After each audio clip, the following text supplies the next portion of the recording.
Hello, हम लोग बात करने वाले हैं एक अकॉर्ड के बारे में, एक समझौते के बारे में, एक एग्रीमेंट के बारे में जो इजराइल, बहरीन और यूएई के बीच में यूनाइटेड स्टेट्स ऑफ अमेरिका, जब ट्रंप एडमिनिस्ट्रेशन के सामने ये एग्रीमेंट हुआ था जिसमें नॉर्मलाइजेशन ऑफ रिलेशंस के बारे में बात हुआ था कि जो इजराइल के रिलेशन हैं वो यूएई और बहरीन के साथ क्या होंगे, नॉर्मलाइज हो जाएंगे। इसको 15 सितंबर 2020 को साइन किया गया था। इजराइल, उसके बाद में बहरीन एंड देन यूएई के बीच में ये 3 स्टेट इसमें इन्वॉल्व थे। स्टेट मीन्स स्टेट को इंटरनेशनल पॉलिटिक्स में राज्य या देश कहा जाता है।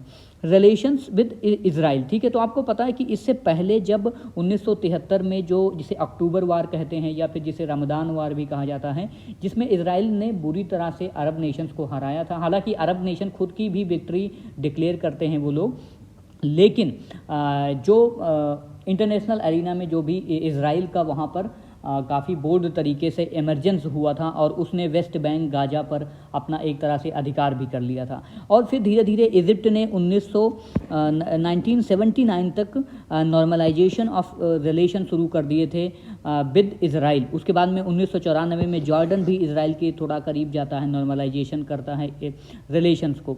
इजराइल लेकिन क्या करता है, इजराइल जब ये अभी 2020 में 15 सितंबर को ये एग्रीमेंट साइन किया गया, ये आप फोटो भी देख सकते हो, यहाँ पर मैं आपको दिखाता हूँ। ये देखो ट्रंप हैं और नेतन्याहू हैं, which is prime minister of Israel, और उसके बाद में बहरीन एंड देन यूएई के भी यहाँ पर मिनिस्टर्स इन्वॉल्व हैं। अब यहाँ पर सबसे इम्पॉर्टेंट बात ये है कि जब ये एग्रीमेंट हुआ, इस एग्रीमेंट का पूरा जो एम था, द एम रहा कि डेवलपमेंट को प्रमोट किया जाए, पीस को इस्टेब्लिश किया जाए, जो वहाँ पर अल अक्सा मॉस्क है इन जेरूसलम में, उसमें मुस्लिम का एक्सेस हो। और अब चूंकि जब ऐसे एग्रीमेंट होते हैं तो बहरीन और यूएई की जो एम्बेसीज़ हैं, ठीक है, वो भी इजराइल में जाकर अपने एम्बेसीज इस्टेब्लिश कर सकती हैं and promotion for tourism and then international peace के बारे में क्या करेंगी, काम करेंगी। इससे क्या हुआ, इस एग्रीमेंट का काम था कि जो ईयर लॉन्ग हॉस्टिलिटी थी, जो एक वैमनस्यता थी, शत्रुता थी इजराइल के देशों के और अरब के देशों के बीच में, उससे कम हुआ। अब इसको यूनाइटेड स्टेट्स के मीडिएशन में उनकी मध्यस्थता में इसको किया गया। और यूएई, देखो यूएई और बहरीन दोनों देशों ने इजराइल के साथ संबंध को नॉर्मलाइज करने की कोशिश की। इजराइल यहाँ पर है, देखो।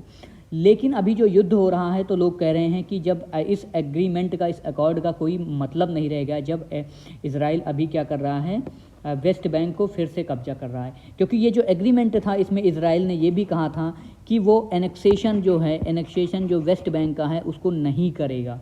लेकिन जिस तरह से इजराइल अभी पूरे फायर में है, वैसा लग रहा है कि वो अभी एनेक्सेशन गाज़ा का किसी भी वक्त कर सकता है। हालांकि सीज़ फायर की भी शायद आज बात हो रही है, हो जाए तो अच्छी बात है, अमेरिका ने भी अपील किया है। तो ये अकॉर्ड आपको ध्यान में रखना चाहिए। ये ऑप्टिमम इन्फॉर्मेशन थी कि देखो किस तरह से शांति की पहल की गई थी, बट वो एक प्रयास फेल होता नज़र आया है। और इंटरनेशनल मीडिया आउटलेट्स में ऐसी खबरें आ रही हैं जो काफ़ी रिनाउंड न्यूज़पेपर्स हैं वो लिख रहे हैं, या जो पॉलिटिकल स्ट्रेटजिस्ट हैं, जो पॉलिटिकल साइंटिस्ट हैं, वो लोग कह रहे हैं कि भाई ऐसे अकॉर्ड का कोई मतलब नहीं रह जाता जब कोई मान नहीं रहा है ना, यूएन की भी बात कोई नहीं मान रहा है, तो फिर ऐसे में ऐसे एग्रीमेंट को स्टेक पे रख दिया जाता है। हालांकि इस एग्रीमेंट से इंडिया को काफ़ी फ़ायदा था। इंडिया हमेशा चाहता है कि मिडिल ईस्ट में पीस हो, क्योंकि इंडिया के अपने वहाँ पर इंटरनेशनल ट्रेड के इंटरेस्ट हैं। आई होप कुछ समझ में आया होगा। Stay blessed, stay safe.